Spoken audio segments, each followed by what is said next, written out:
네, 안녕하세요. 오늘은 12강 기억이란 이름으로 기억 장애, 기억 종류, 기억이 어떻게 형성되는지에 관해서 소개하겠습니다. 자, 12강 기억입니다. 좀 전에 제가 말씀드렸듯이 기억의 종류, 그리고 기억의 신경기제, 그리고 기억 장애 이렇게 보겠습니다. 음, 오늘 의식에 관해서도 좀 얘기를 하게 될 텐데, 의식도 그렇게 생각할 수 있지만 기억이라는 것은 특히 어떤 금고 아니면 은행처럼 아니면 우리 이제 컴퓨터의 하드디스크처럼 뭔가 특정한 부위에다가 저장해뒀다가 그걸 필요할 때 끄집어내어 쓰는 이런 식으로 우리는 은유적으로 그렇게 이해하기가 쉬워요. 일반인들도 그렇고 저도 그렇고. 그런데 이 기억이라는 것이 그런 식으로 우리 뇌의 어떤 특정 부위에 어떤 고정된 형태로 그리고 단일한 한 종류의 어떤 기억으로 한 종류밖에 없으면 종류란 말을 쓸 필요가 없죠. 어쨌든 하나의 형태로 그렇게 저장되어서 필요할 때마다 은행에서 돈 찾듯이 하드디스크에 있는 내용을 우리가 음, 인출해 쓰듯이 그렇게 되어지는 것이 아니라는 것을 점점 기억 연구하게 되면서 알게 됐어. 그래서 기억에 이게 종류가 있다. 그리고 그 각각의 종류들마다 중심적으로 중요한 역할을 하는 뇌부위가 있다. 중심적으로 중요한 역할을 하는 뇌부위가 있다 해서 그 뇌부위만 오롯이 쓰면 또 하위 종류의 어떤 기억을 전담하는 이런 식은 아니지만 그것을 중심으로 이제 살펴볼 텐데 각각의 특정한 뇌부위를 중심으로 다른 부위들과 상호 네트워킹, 거물망처럼 연결한 를 이루고 상호작용하는 가운데 특정한 기억은 그 부위에서 가장 중심적인 어, 역할을 통해서 그렇게 우리가 기억이라는 이름으로 그렇게 경험하게 된다 해서 지금 이제 기억의 종류, 그와 관련된 특정한 내부위를 살펴보려고 합니다. 그래서 기억의 종류라는 것도 초기에 기억이 한 종류로서 내 어떤 특정한 부위에 딱 하드디스크에 또는 은행에 저장하듯이 그렇게 저장된 것이 아니라는 것을 알게 되면서 이러한 기억의 종류라는 개념이 이제 나오게 됐습니다. 자, 두 번째, 세 번째 좀 전에 말씀드렸고요. 그래서 기억의 종류 첫 번째 보겠습니다. 지금 여기 밑에 하위 이런 단기 기억, 장기 기억 있고 그다음 페이지 이렇게 내용들이 있는데 요거 보기 전에 오늘 기억이라는 주제와 관련해서 전반적으로 다루는 동영상을 하나 쭉 봐서 상세한 내용까지는 아니더라도 전반적으로 좀 한번 쭉 그 워밍업을 하는 게 좋을 것 같아서 제가 동영상을 먼저 하나 보려고 합니다.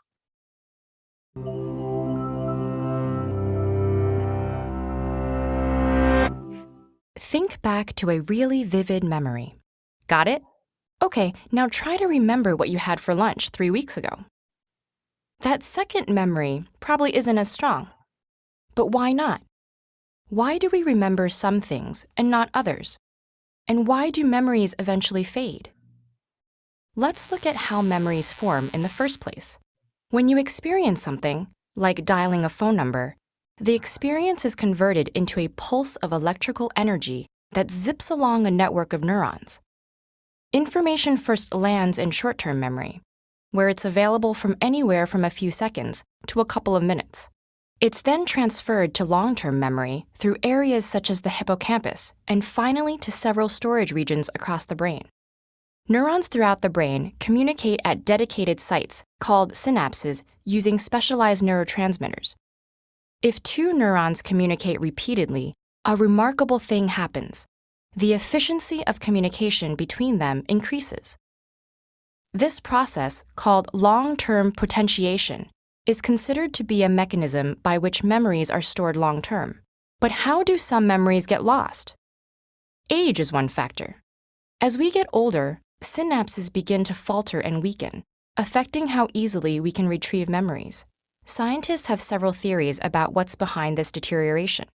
From actual brain shrinkage, the hippocampus loses 5% of its neurons every decade, for a total loss of 20% by the time you're 80 years old. to the drop in the production of neurotransmitters like acetylcholine, which is vital to learning and memory. These changes seem to affect how people retrieve stored information. Age also affects our memory-making abilities. Memories are encoded most strongly when we're paying attention, when we're deeply engaged, and when information is meaningful to us. Mental and physical health problems, which tend to increase as we age, interfere with our ability to pay attention and thus act as memory thieves. Another leading cause of memory problems is chronic stress. When we're constantly overloaded with work and personal responsibilities, our bodies are on hyper alert. This response has evolved from the physiological mechanism designed to make sure we can survive any crisis. Stress chemicals help mobilize energy and increase alertness. However, with chronic stress, our bodies become flooded with these chemicals, resulting in a loss of brain cells and an inability to form new ones, which affects our ability to retain new information. Depression is another culprit. People who are depressed are 40% more likely to develop memory problems. Low levels of serotonin, a neurotransmitter connected to arousal, may make depressed individuals less attentive to new information. Dwelling on sad events in the past, another symptom of depression, makes it difficult to pay attention to the present, affecting the ability to store short-term memories. Isolation, which is tied to depression, is another memory thief. A study by the Harvard School of Public Health found that older people with high levels of social integration had a slower rate of memory decline over a 6-year period. The exact reason remains unclear, but experts suspect that social interaction gives our brain a mental workout. Just like muscle strength, we have to use our brain or risk losing it. But don't despair. There are several steps you can take to aid your brain in preserving your memories. Make sure you keep physically active. Increased blood flow to the brain is helpful. And eat well. Your brain needs all the right nutrients to keep functioning correctly. And finally, give your brain a workout. Exposing your brain to challenges like learning a new language is one of the best defenses for keeping your memories intact.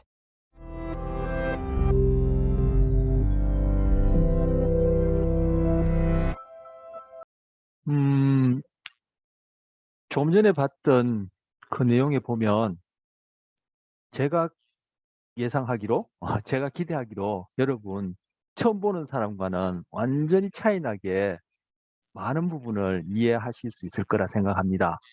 그 봤던 우리 언급했던 내용들, 그죠? 뭐 스트레스와 관련해서 이미 배웠던 내용들 이런 것들 많이 나오죠. 뭐 일부 아세틸콜린 뭐 이런 내용들이 뭐 생소하지만 그런 자세한 것들은 오늘 뭐 또 얘기가 끝까지 연결되면 또 언급할 테고 그렇지 않으면은 그런 것들은 우리가 지금 상대적으로 마이너하니까 무시해도 좋겠지만 하여튼 전반적으로 동영상의 내용들을 처음 보는 사람과 여러분은 확연히 다르다 생각합니다. 제가 보기에는 거의 다 우리가 다뤘던 내용들이에요. 자, 기억의 첫 번째 제목이 말 그대로 기억의 종류니까 기억의 종류를 여기서 이제 소개합니다. 단기 기억, 장기 기억. 우리 동영상 그 보는데도 쇼텀 메모리, 롱텀 메모리 이런 얘기 언급됐었죠. 됐는데 여기서 기억의 종류를 나눌 때 단기 기억, 장기 기억이라 하는 것은 바로 지속 시간, 뭐 지속 기간, 기억의 지속 시간을 기준으로 나눠보니까 두 종류가 있더라. 단기, 장기. 단기는 뭐 1분 미만, 뭐 어떤 책에 보면 한 30초 정도, 뭐 1분 미만. 또 어떤 사람 길게는 또 뭐 몇 분 정도 얘기를 하는데 이것이 딱 획일적으로 언제까지다 이렇게 정해진 바는 없어요. 근데 통상적으로 보면 대체적으로 1분 미만 정도라고 그렇게 여겨집니다. 그래서 그렇게 짧은 시간 동안 지속되는 것이 이제 단기 기억, 그리고 그 이상을 장기 기억이랍니다. 이건 기억의 종류 간단하죠. 지속에 의해서 짧으냐 기냐에 따라 나왔으니까. 장기 기억은 뭐 5분, 10분도 장기 기억이고 하루, 일주일도 장기 기억이고 여러분이 뭐 중간 시험이나 기말 시험을 볼 수 있도록 준비해서 시험에 그렇게 임하는 것도 그것도 장기 기억이고 그것이 더 오랫동안 장기 기억으로 남으려면은 반복, 흔히 하는 말로 복습을 해서 그렇게 그것이 반복된다면은 이것이 뭐 그다음 학기 1년, 2년 갈 수도 있고 여러분이 어릴 적 친구 뭐 초등학교 다녔던 것 이런 것들 기억하는 건 벌써 10여 년 이상이 될 수도 있고 연세 드신 분들도 그죠? 자기 어렸을 적 10대 때 기억을 한다면 그게 6, 70년 될 수도 있는 이런 것들이 바로 장기 기억이에요. 그 장기 기억은 짧게는 그죠? 뭐 1분 이상을 그리고 10여 분부터 시작해서 길게는 몇십 년도, 7, 80년도 될 수 있는 게 장기 기억이에요. 그게 크게 두 가지로 나뉩니다. 이 경우에는 좀 간단하죠. 기억의 종류가. 그런데 이런 장기 기억이 이렇게, 죄송합니다. 단기 기억이, 이런 짧은 기억이 장기 기억화 되는 것을 바로 기억 응고화라 합니다. 콘솔리데이션이라 하는데, 응고화는 우리 시멘트 작업하면은 시멘트 이렇게 발라놓으면 그 시간이 지나면 따라 딱딱하게 되죠. 처음에 뭐 그것이 금방 시멘트를 발라놨을 때는 뭐 손으로 누른다든지 발로 바른다든지 하면 그게 뭉개지고 그죠? 그 형태가 엉망이 될 텐데 그렇지 않고 딱 시멘트 작업한 다음에 시간이 지나면 딱딱하게 굳어버리죠. 바로 그런 의미의 바로 콘솔리데이션 응고합니다. 바로 기억도 단기 기억도 금방 말씀드린 대로 복습, 우리 흔히 하는 말 복습 아니면 반복 경험하게 되면은 그것이 기억 응고화라는 과정을 통해서 장기 기억으로 남게 돼요. 그럴 때 그것이 어느 만큼 반복되어지냐에 따라 그것이 몇 년도 될 수 있고 몇십 년도 될 수 있고 뭐 하루 정도만 기억하다가 잊어버릴 수도 있고 이렇게 되어지는 것이죠. 물론 반복 횟수도 중요하지만 우리 뒤에서 다루겠습니다만 우리 이미 앞서 봤던 스트레스 또는 불안, 뭐 스트레스 불안은 함께 생각해도 좋다 그랬죠. 아니면 스트레스 불안 그런 소위 부정적인 그런 경우가 아닌 소위 긍정적이야 얘기하는 그러한 정서의 경우에도 그런 것들이 작용하면은 그래서 단기 기억이 장기 기억화 되려면은 복습, 반복을 많이 해야 된다. 하지만 복습, 반복이라는 그러한 뭐 요인 이외에도 불안 혹은 스트레스라는 소위 부정적인 정서나 아니면 다른 긍정적인 정서. 그래서 둘 다 뭉뚱그려서 정서적인 어떤 그 영향력, 달리하면 제가 정서가라고 얘기할 수 있는 그런 정서가가 높으면 높을수록 바로 반복 또는 소위 복습이라고 얘기하는 그런 것이 없이도 아니면 그것이 반복, 복습이 덜 하더라도 장기 기억화가 잘 돼요. 그래서 응고화가 잘 돼요. 그래서 단기 기억이 장기 기억화 되는데, 즉 응고화 되는 데는 반복도 중요하지만 반복이 설사 아니라 하더라도 단 한 번이라 하더라도 그것이 긍정적인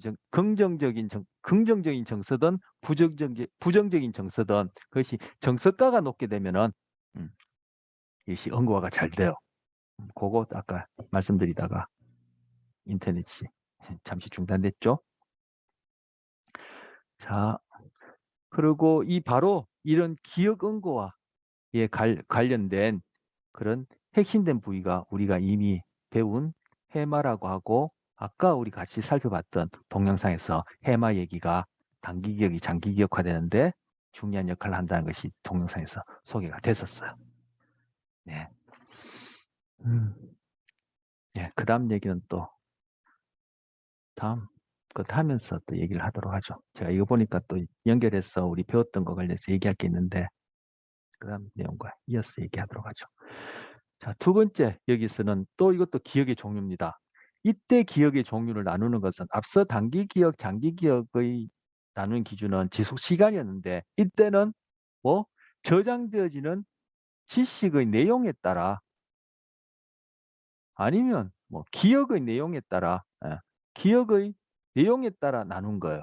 앞서는 기억의 지속 기간에 따라 이것은 기억 혹은 지식의 내용에 따라 나눴어.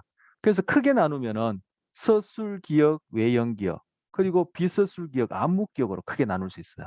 즉 서술 기억, 외형 기억은 이거 동시대에 연구한 사람이 한 사람이 아니라 여러 사람이었어. 그 사람들이 자기들의 기억의 종류를 이러한 지식의 내용에 따라 나누면서 이름을 붙였는데 그것이 동시대에 그러한 이제 뭐 발견이 되어서 이 이름을 그대로 두 개 다 사용하는 겁니다. 그래서 서술 기억이나 외형 기억이나 같은 말이고 비서술이나 암묵이나 이제 같은 것을 칭하는 거예요.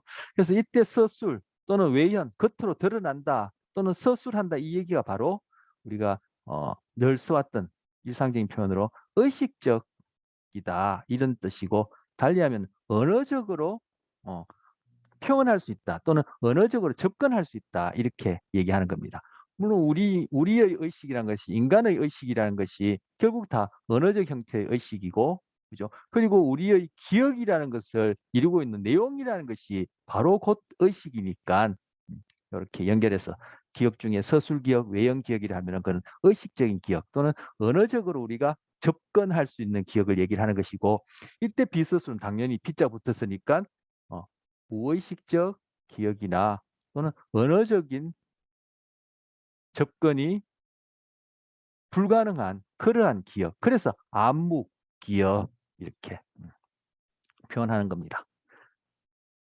자, 그리고 이 서술 기억 안에도 보면은 종류가 두 종류가 있다. 하나는 사실에 대한 기억과 하나는 사건에 대한 기억. 달리 얘기하면 내가 실제 경험한 기억에 대한 것이 있어. 사실 기억은 요건 세멘틱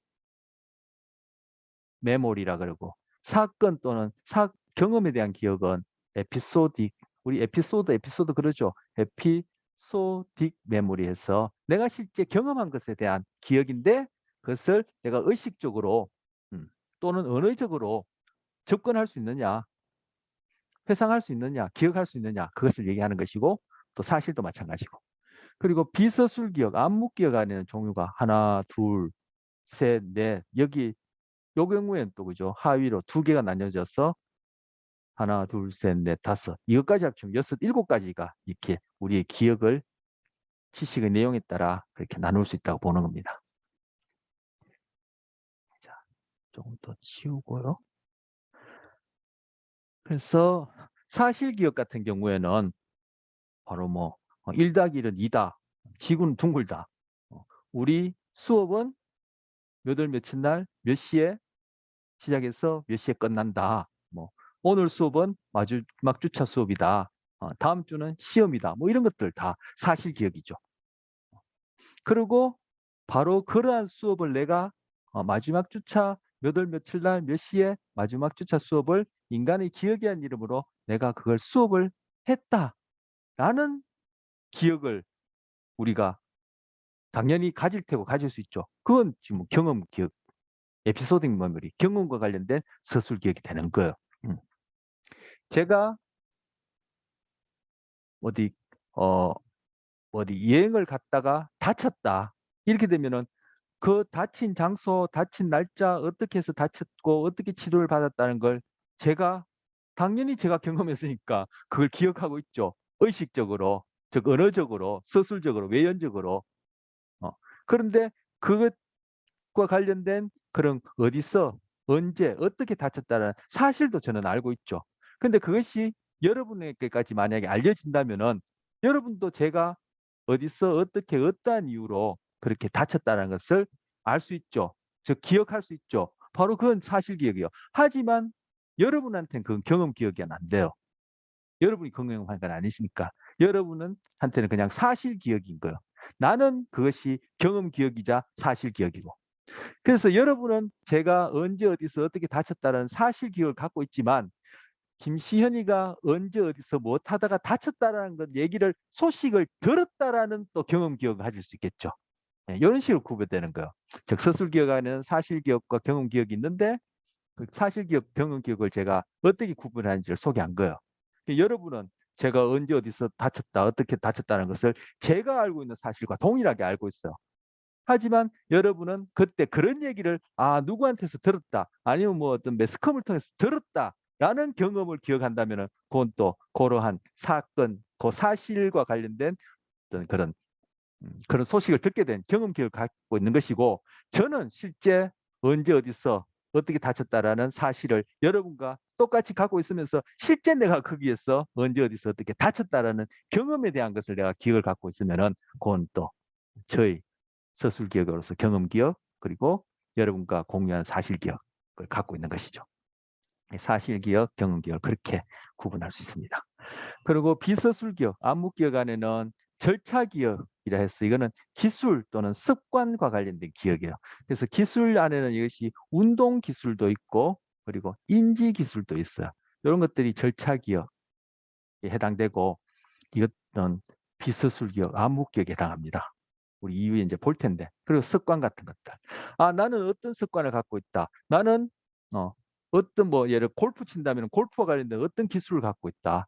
나는 자동차를 운전할 수 있다. 나는 게임을 할 수 있다. 나는 자판을 이렇게 그냥 뭐 분당 뭐 몇천 타 칩니까? 제가 거기 독수리 타법이라 어느 만큼 치면 잘 치는지 모르겠지만 하여튼 스킨 타입이라 두루룩 그냥 손이 안 보이듯이 치는 것을 스킨 타이핑 하는데 나는 그렇게 할 수 있다. 그런 것들은 이제 운동 기술에 해당하겠죠. 그리고 운동 기술로서 절차 기억에 해당해요. 그런데 나는 어떤 습관을 갖고 있고 나는 그러한 운동 기술이나 인지 기술을 갖고 있다. 라는 것을 아는 것은 당연히 내가 언어적으로, 서술적으로, 외연적으로 기억하고 아는 거죠. 그때는 그것은 뭐요? 사실 기억에 해당하는 거. 하지만 구체적으로 운동 기술이나 인지 기술, 습관을 행하는 그 자체 아니면 그것들을 내가 배우는 그 순간에는 그 과정 자체는 우리가 언어적으로 접근할 수가 없어요. 즉 무의식적 과정을 통해서 일어나는 거죠. 그래서 내가 운동 기술을 배운다, 인지 기술을 배운다, 어떤 습관을 가지게 된다라고 얘기하는 이런 절차 기억은 내가 모르는 사이에 무의식적으로 언어적으로 접근할 수 없는 그런 과정을 통해서 나는 배우게 되고 그것을 다시금 행하게 되고 하지만 내가 그런 것들을 할 줄 안다. 나는 어떤 운동을 할 줄 안다. 나는 어떤 인지 기술을 갖고 있다. 나는 어떤 습관을 갖고 있다라는 것은 바로 내가 언어적으로 의식적으로 내가 기억할 수 있는 사실 기억이 되어지는 거야. 지금 우리가 지금 배우는 중에 이걸 조각조각 내서 배우지만 이것도 동시에 같이 일어나는 것이죠. 여기서 살펴볼 이런 각각의 내부들이 그 이러한 기억들이 일어날 때 그런 내부들이 중심적으로 같이 활동하면서 금방 말씀드린 대로 그러한 서술 기억과 암묵 기억들이 같이 일어나는 것이죠.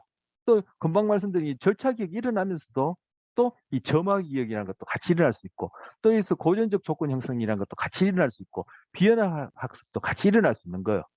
지금 설명을 하기 위해서 이제 하나하나 이렇게 조각조각 내서 설명을 하지만 우리 삶 속에서 다른 동물도 마찬가지고 인간의 경우는 말할 것도 없고 이것들이 병렬적으로 같이 일어난다는 것. 자, 점화 기억 같은 경우에는 어떤 단어의 첫머리 몇 개만 듣더라도 나머지 단어들이 쭉 생각나는 것. 여러분이 주관식 시험을 본다 하면은 이게 생각날까 말까 하는 이런 게 애매하죠. 하지만 객관식 시험을 본다면은 그것이 뭐 4개 중에 5가지 고른다면은 그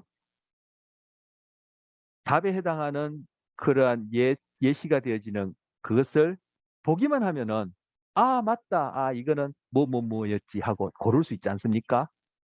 만약 여러분이 그것이 답에 해당하는 것을 다 기억한다면은 주관식을 보든 객관식을 보든 차이가 없죠.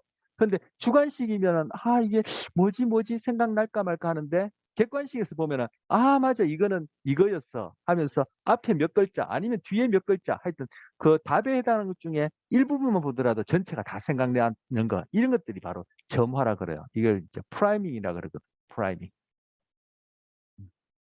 불을 당긴다 이런 의미가 있죠. 프라이밍. 그래서 점화한다. 그래서 어떤 형태 뭐 이미지를 하더라도 형태에 관한 일부분만 보면 나머지 것을 여러분이 기억해낼 수 있는 것. 그리고 좀 전에 언어 같은 경우에 단어 중에 일부만 보더라도 기억해낼 수 있는 것. 이런 것들이 이제 점화라고 표현되어지는 비서술 기억, 암묵 기억에 해당해요. 그런 것들이 기억되어지고 하는 그런 과정이 우리가 의식적으로 알 수 없다라는 거죠. 자, 그리고 고전적 조건 형성 관련해서는 여기 정서 반응이라고 있는데 이건 정서 반응 쓰나 좀 달리하면 정서 기억에 관한 거예요. 정서 기억.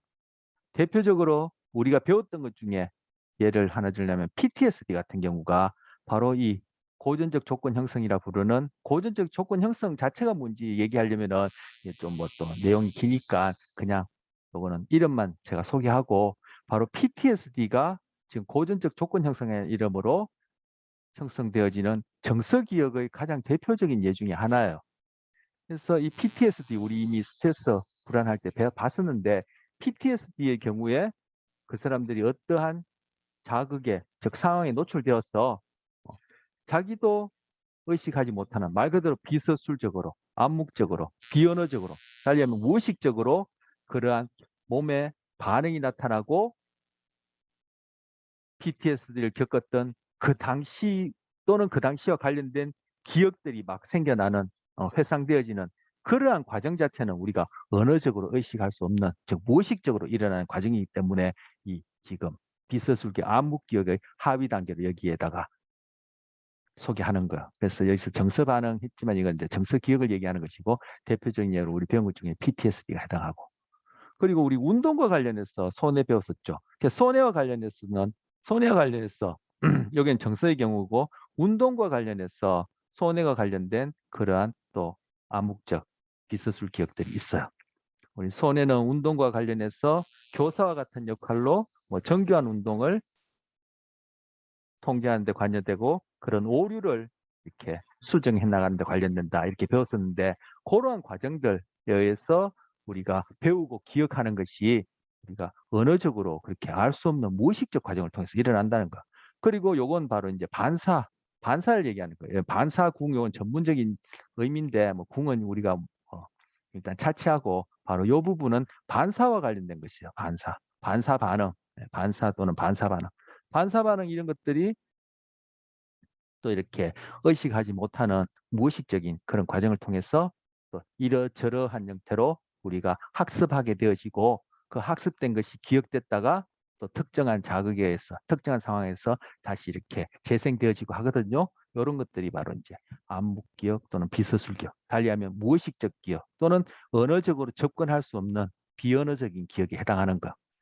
자, 반사발은 금방 얘기했고 손해는 우리 운동과 관련해서 그때 기저혈과 관련해서는 파킨슨병, 뭐 손해와 관련해서는 또 운동장애 봤었는데 제가 소개했고 요거는 지금 이제 정서기억이라는 이름으로 PTSD와 관련해서 얘기를 했고 지금 여기서 프라이밍은 그 단어가 되었던 어떤 이미지가 되었던 뭐 그 이외에 또 여러 뭐 예를 들 수 있는 자극이 될 텐데 그 중에 일부분만 우리가 경험하더라도 나머지가 다 연결되어서 생각이 난다든지 아니면 꼭 어떤 한 단위의 단어나 한 형태를 이루는 이미지가 아니라도 그죠?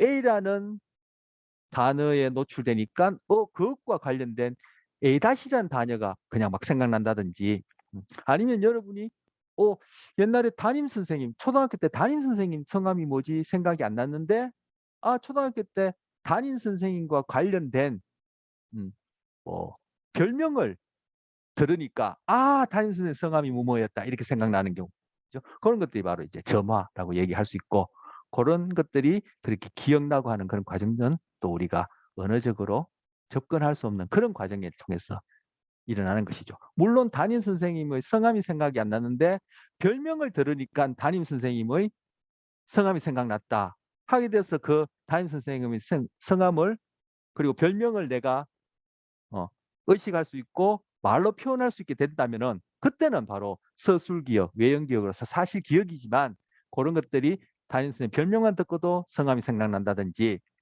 내가 1학년 때 초등학교 1학년 때 짝을 했던 그 친구의 이름이 생각 안 나는데 그 짝했던 친구와 가까이 지냈던 친구의 별명이 생각남으로써 그 별명에 해당하는 친구의 이름과 함께 내 짝과 가까웠던 그 친구의 이름이 생각나는 바람에 내 짝의 이름이 생각난다든지 이런 식으로 생각나는 그런 과정도 점화를 할 수 있는데 그러한 기억이 일어나는 과정은 우리가 의식적으로 언어적으로 접근할 수 없으니까 이 비서술기억, 암묵기억에다 포함하는 거야.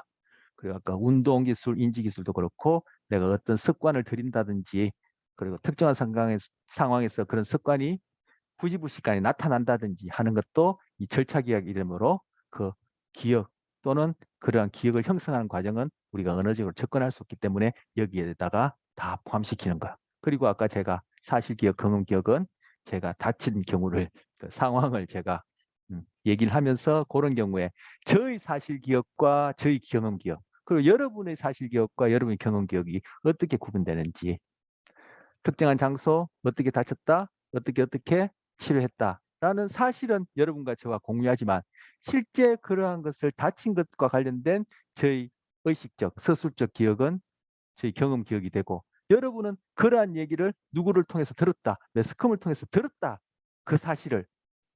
그러면은 내가 그 사실을 그렇게 매스컴을 통해서 듣거나 소문을 통해서 들었다는 것은 여러분한테 또 경험 기억이 될 테고, 이런 식으로 제가 그러한 상황을 꾸며서 사실 기억과 경험 기억이 어떻게 구분될 수 있는지 그렇게 소개를 한 것이고, 그런 경우에는 우리가 언어적으로 접근할 수 있기 때문에 서술 기억, 외형 기억 이렇게 나뉩니다.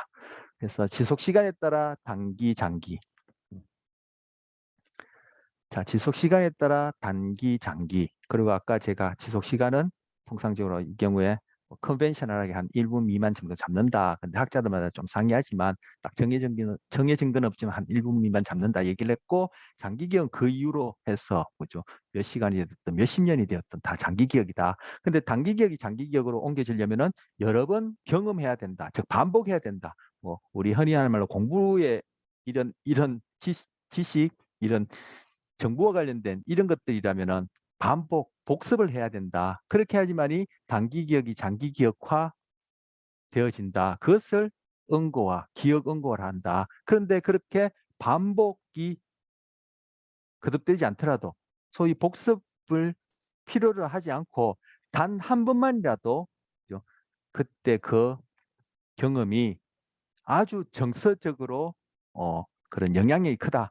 제가 하나 말 정서가가 정서가, 이 가가 이제 값이란 뜻이죠. 정서가가 아주 높다 하면은 단 한 번의 경험만으로도 이것이 단기기에서 장기기억으로 응고화된다. 정서가 응고화에 그렇게 영향을 미친다. 우리 뒤에서 다시 살펴보겠습니다만, 그리고 이러한 기억 응고화의 중요한 부위가 해마다 이렇게 아까 말씀드렸습니다.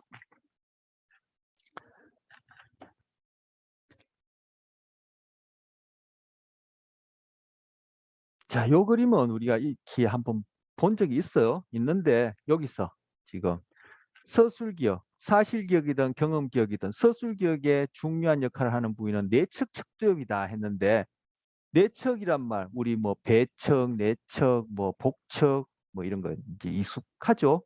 그래서 내측, 그리고 척두엽, 척두엽에서도 안쪽이다라는 얘기죠. 그래서 이 그림으로 보자면 지금 요것이 요것이 왼쪽 내, 그렇죠? 요만큼이 오른쪽 뇌가 이렇게 있는데 지금 척두엽이 이렇게 있지 않습니까? 있는데 제가 만약 이것을 이 방향으로 이렇게 잘랐다. 제가 이 방향으로 이렇게 잘랐다 하면은 뇌가, 제가 잘 그릴 수 있을지 모르겠어. 이런 식으로. 이거 뭐 그려놔도 제가 마음이 별로 안 드는데, 지금 이 방향으로 이렇게 잘랐다. 이 방향으로 잘랐다 하면은 이게 이제 척두엽이 되겠죠. 그래서 이렇게 해서 이게 왼쪽, 이게 오른쪽에 해당하는 척두엽이 되겠죠. 왼쪽 뇌, 오른쪽 뇌가 되겠죠. 그래서 이 부분이 이제 척두엽, 이 정도가 척두엽이 될 텐데, 척두엽 중에서도 바로 이 정중간, 정중선에 가까운 이쪽 부위가 바로 내측이 되어 있죠. 이쪽 경우에도 마찬가지고. 그래서 바깥쪽에 가까울수록 외측이 되고, 그래서 이만큼이 척두엽이고 이 부분이 외측이 될 테고, 상대적으로 이쪽 가까운 쪽이 내측이 될 텐데, 바로 척두엽 중에 이 내측 부위에 뭐가 있냐면 해마가 있어요. 우리 해마 그림, 제가 여기서는 또 그 사진 안 올렸는데, 해마 그림 금방 제가 이렇게 자른 방향에 해당하는 이런 그림을 또 본 적이 있어요. 그래서 지금 여기서 보여지는 여기 짙은 녹색으로 표현한 이 부위가 해마인데, 해마가 이 부위에 위치한단 말이에요. 그래서 바로 내측 척두엽이라 하고, 여기서 내측 척두엽은 해마뿐만 아니라 해마 주변에 있는, 해마로부터의 정보를 입출력하는 해마 주변 피질까지 포함해서 얘기를 하는 거야. 그래서 해마 주변 피질 같으면 대충 이 그림상에 제가 대충 그려보자면 이 주변부가 되는 것이죠. 그래서 해마 주변 피질은 해마로 정보가 들어가기 전에 거치는 부위이기도 하고, 해마에서 처리된 정보가 나중에 출력할 때 또 여기에 거쳐가는 부위가 되겠죠. 바로 해마와 해마 주변 피지를 여기 내측 축두엽이 하는데 이 부위가 어디? 바로 서술기억, 외형기억에 중요한 역할을 한다. 아까 사실기억과 사건기억, 즉 경험기억을 포함해서. 그리고 여기 선조체라는 것은 그 다음 사진을 봐야 되는데 바로 여기 이것이 바로 기저핵 또는 바닥핵이라는 거예요. 우리 이 사진도 봤습니다. 기저핵, 기저핵, 예, 바닥핵. 뭐 같은 말인데 둘 중에 뭐 편한 것, 둘 다 알아두시면 또 좋겠죠. 근데 이것이 지금 이 사진을 제가 소개할 때도 있지만 이건 이 위치상으로는 여기 있지 않아요. 이거 지금 부분은 그림 보면 이게 공중에 붕 떠 있는 것처럼 보이는데 지금 이것은 이 대전뇌 안쪽에 바로 여기서 보이는 이 시상 바깥쪽, 즉 외측에 위치하기 때문에 지금 여기 경우에도 왼쪽 뇌에 이 대뇌 피지를 다 제거하고 난 다음에 이 바닥의 기저핵이 이런 모양이고 위치는 지금 여기서는 조금 전에 제가 구도로 얘기했듯이 바로 시상, 이것이 뇌줄기, 뇌간이죠. 뇌줄기, 뇌간 바로 위에 시상이 이렇게 위치한다고 했는데 시상 바로 바깥쪽에 외측에 이렇게 위치해요. 그런데 이 부위를 지금 여기 보면 이렇게 뭐 기둥처럼 이렇게 줄기들이 이렇게 연결되어서 있고 이것이 이렇게 뭐 꼬리처럼 이렇게 생겼는데 이 부위를 절편을 이렇게 내보면은 그게 잘라보면은 이 요런 비어 있는 부분, 요 기둥처럼 생긴 이런 것들 때문에 여기서 줄무늬 형태가 나타나요. 그래서 여기서 한자말로 그것을 선조체라고 부르는 거예요. 이 선조가 줄무늬 형태다 이런 뜻이에요. 근데 이 지금 암묵기억 중에 절차, 그중에 습관과 기술은 바로 우리가 앞서 배웠던 기저핵 바닥핵과 관련돼서 우리 기저핵 바닥핵은 운동 관련 장애 파킨슨과 관련된다고 배웠죠. 바로 그것과 관련된 기억이 바로 절차, 그중 구체적으로 기술 습관과 관련된 기억이에요. 그래서 파킨슨 환자들은 바로 이 선조체라 일컫는 이 바닥핵, 기저핵의 도파민과 관련된 이상이 있어서 나타나니까 뒤에 보겠지만 파킨슨 환자들은 암묵기억 중에 이런 기술 습관, 절차 기억을 배우고 다시금 그것을 해내는데 장애가 있다라고 당연히 추측할 수 있을 테고 뒤에서 짧게 또 볼 겁니다. 그래서 여기서는 왜 바닥에 기저핵이라 안 하냐면은 이제 해부학자들마다 이 이름들이 아까 이 기억에 관해서도 서술, 외연, 비서술, 암묵 있는 것처럼 이 부위들마다 또 칭하는 것이 이렇게 다르게 컨벤셔널하게 전통적으로 써왔기 때문에 여기서는 또 이 바닥의 부위를 절편을 내게 되면은 금방 말씀드린 이러한 구조적인 그런 특징 때문에 줄무늬가 보인다 해서 선조체라고 달리 하면 별명이라고 또 그렇게 생각할 수 있겠죠. 그렇게 부른 겁니다. 바로 여기서는 바닥액을 칭한다. 우리가 지금 다루는 내용과 관련해서 암묵기억, 비서술 기억과 관련된 절차 기억을 언급할 때 이 선조체라는 것은 바닥액을 칭한다라고 그렇게 기억하시면 됩니다. 더 자세히는 지금 선조체가 의미하는 것이 바닥액 이외에 또 뭐 하나를 또 의미를 해요. 그걸 다 포함해서 얘기를 하는데 그까지 얘기하면 너무 얘기가 길어지고 복잡하니까 우리 배웠던 것과 관련해서 기술, 습관, 즉 절차 기억과 관련해서는 지금 선조체는 바닥액을 의미한다 이렇게 하시면 되고요. 그 점화기억은 신피지라 했어요.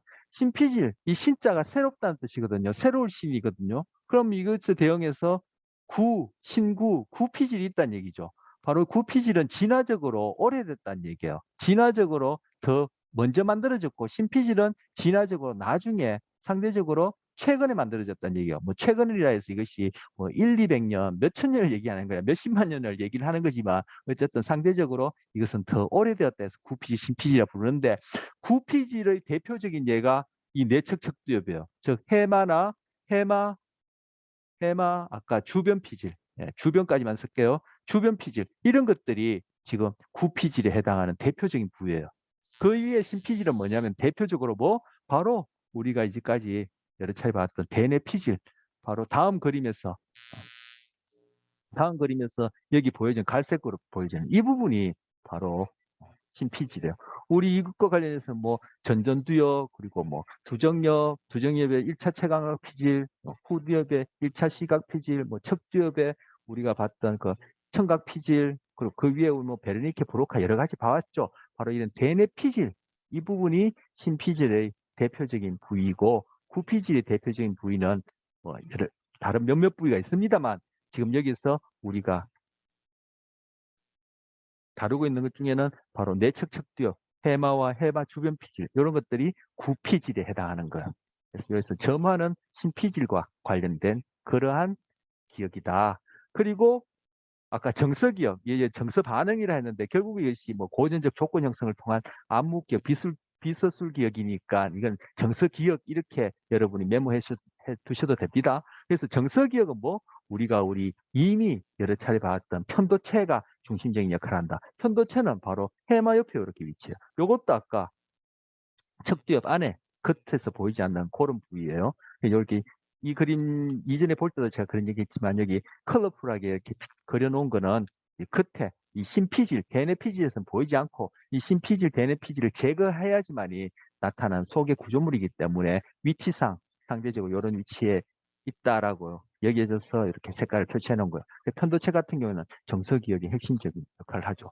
그 중에서도 편도체는 다른 정서에도 관여한다, 뭐 관여하지 않는다, 일부 관여한다, 이렇게 논란이 있지만, 다른 정서보다도 특히 편도체는 스트레스, 불안에 중요한 역할을 한다 해서 우리 앞선 시간에 중심적으로 많은 시간을 할애해서 그렇게 본 적이 있어. 그리고 아까 손에는 제가 아까 얘기했고, 손에는 익히 여러분 잘 알다시피 손에 여기 위치하고, 그리고 반사와 관련된 이러한 부위는 우리가 배운 이 뇌간, 뇌줄기, 그리고 이 척수 수준에서 일어나는 그러한 행동이에요. 그러한 반사가 어떤 경험을 통해서 그것이 이렇게 저렇게 요 모양 저 모양으로 학습 변형되어서 또 특정한 상황에서는 변형된 학습된 그러한 반사들이 나타나기 때문에, 우리가 선천적으로 갖고 있는 반사에 덧붙여서 이렇게 새롭게 학습하고 기억되어지는 것이 있는데, 그것이 학습, 기억이 일어나는 과정이 언어적으로 우리가 의식할 수 없기 때문에 여기에다가 포함시켜서 소개하는 거야. 그래서 뭐 무릎 반사 같은 경우에는 이 뇌관까지 필요 없어요. 그냥 척수 수준에서 일어나는 반사야. 그리고 우리 목 위의 부분에서 일어나는 그러한 반사들, 예를 들어서 눈 깜빡이 뭔가 이렇게 눈에 이물질이 들어온다든지 날아오면은 눈을 깜빡하죠. 이런 것들, 그런 것들 이제 뇌관 수준에서 일어나는 그런 반사들이에요. 또 뭐 목 위에서 일어난 반사들 뭐가 있나요? 뭐 침 흘리기 같은 것들, 그런 거죠. 뭐 입에 음식이 들어가든지 뭐 이물질이 들어가면은 그걸 삼키든가 뱉어내기 위해서 그게 적절한 양이 그렇게 침이 나오거든요. 예를 들어서 입에 굵은 돌이 들어갔다 하면은 침이 그렇게 많이 나오지는 않을 것 같아요. 그런데 잔잔한 모래가 들어가면은 그걸 제거하기 위해서 침이 상대적으로 굵은 어떤 그런 이물질보다도 그 잔잔한 알갱이가 들어갔을 때 침이 더 많이 나와요.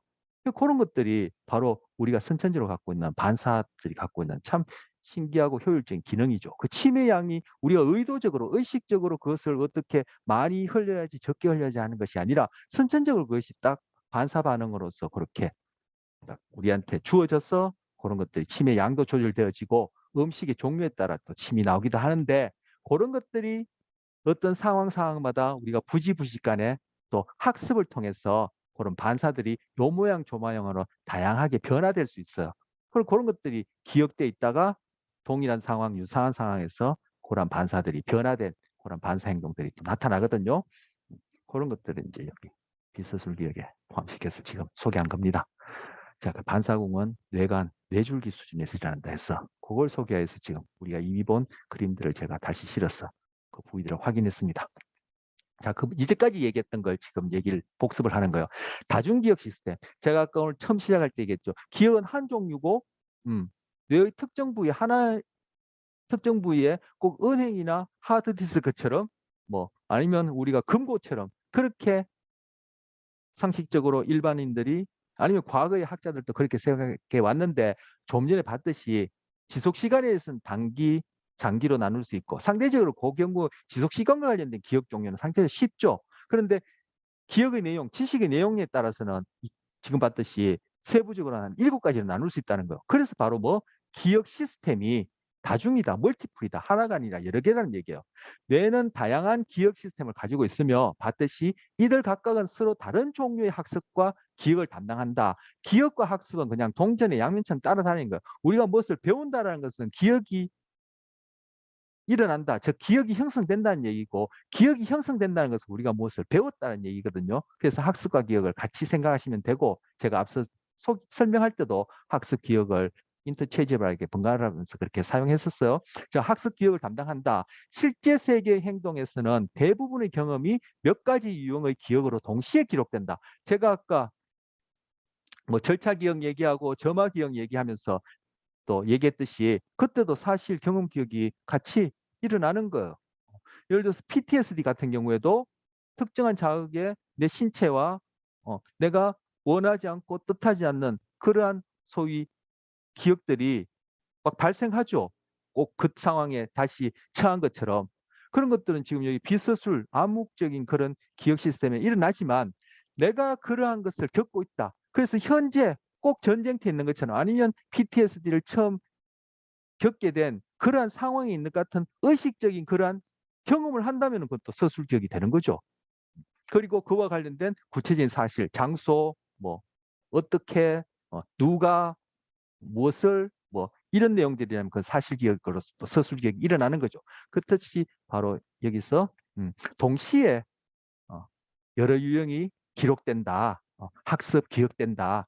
예를 들어 테니스 기술을 향상시키기 위해 레슨을 받는다면 레슨 도중에 일어났던 구체적인 일들을 우리가 떠올릴 수 있죠. 그러면 내가 경험한 것이라면 경험에 해당하는 서술기억이 될 테고 아니면 그 레슨과 관련해서 아니면 테니스 기술과 관련해서 뭐 구체적인 그런 전문적인 사실들 아니면 어디에서 그리고 내가 누구한테 나를 가르친 선생님은 뭐 국가대표 선수고 성함은 무엇이고 남자고 여자고 그 테니스장 사용료는 얼마고 이런 것도 또 하나의 사실 기억으로서 사실 기억으로서 서술 기억이고 내가 그것을 그런 장소에서 그러그러한 분을 통해서 그러그러한 양의 일정 금액의 수업료를 내면서 그렇게 레슨을 배웠다. 배우면서 잘했다. 칭찬도 듣지만 꾸지람도 듣고 욕도 얻어먹었다. 이런 것에 대해서 내가 기억하고 있다면 그거는 경험으로서 또 서술 기억 되겠죠. 이것은 경험만 써놨지만 여기엔 다 사실도 포함된 서술 기억인 거죠. 그런데 또 한편으로 뭐요? 테니스 레슨을 받는 중에는 정작 내가 배우고자 하는 건 뭐요? 바로 운동 기술을 배우는 것이죠. 정말로 얻고자 하는 것은 경기하는 동안 운동 수행 능력, 즉 운동 기술을 무의식적으로 우리는 배우는 거예요. 아, 내가 운동 기술 이렇게 치고 저렇게 치고 뭐 리시브는 어떻게 하고 서브는 어떻게 하고 뭐 백핸드는 어떻게 하고 내가 알잖아. 그건 뭐요? 내가 그렇게 했다라는 것을 내가 그런 운동 수행을 향상될 수 있도록 그러한 훈련을 받았다는 것을 경험으로서 사실로서 아는 거지 실제 그 테니스 기술이 증가하고 즉 학습에 의해서 기억을 통해서 그러한 다양한 서브나 그러한 주거리 받거리 하는 공을 넘기는 그런 것들이 조금씩 조금씩 학습을 통해서 다시금 재생되어서 즉 기억되어서 내가 잘 출 수 있게 되어지는 그런 과정 그리고 재생되는 그런 과정들은 내가 의식적으로 접근할 수 없고 말 그대로 무의식적으로 일어나는 거예요. 바로 그런 운동 수행 능력이 무의식적으로 향상되는 것. 즉 비서술 기억 중에서 바로 기술, 습관과 관련된 절차 기억에 해당하는 것이다. 그리고 나는 그러그러한 훈련 과정을 통해서 어떻게 서브도 하고 어떻게 그 뭡니까 백스매싱도 하고 내가 예전보단 잘할 수 있고 그런 것들 하려면은 요렇게 저렇게 해야 된다라고 다른 사람에게 얘기해 줄 수 있을 만큼 내가 하는 것을 기억한다면은 그거는 바로 뭐요? 내가 사실과 경험에 대한 서술 기억이 되는 것이죠. 잘 구분이 되십니까? 아까도 그 서술기억, 비서술기억이 동시에 일어나면서 또 그것들이 어떻게 구분되는지 제가 한두 번 얘기했습니다만 이 경우에도 잘 구분이 될 수 있을지 모르겠습니다. 그래서 제가 다시 한번 상세히 반복했습니다. 시간이 뭐 훌쩍 50분이 넘었군요. 자, 두 번째 주제는 우리 쉬었다가 하죠. 한 10분 정도 쉬었다가 다시 시작하도록 하겠습니다.